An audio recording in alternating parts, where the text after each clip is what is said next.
I don't wanna spoil anything. Feeling ko mag-spoil nga ito ng konti kasi, di ba, grabe umabot sa gano'n. Yeah. So, napunit talaga yung pants ko.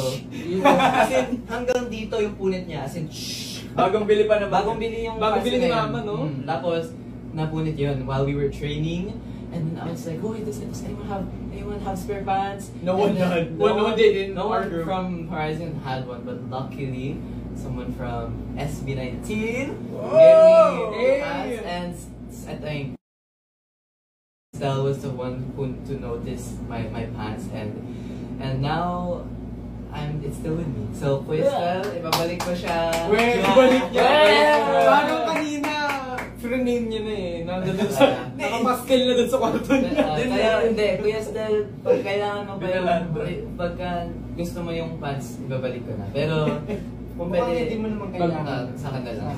Parang marami naman ata siyang maganda, no? Pero yung maganda talaga sa kanila pag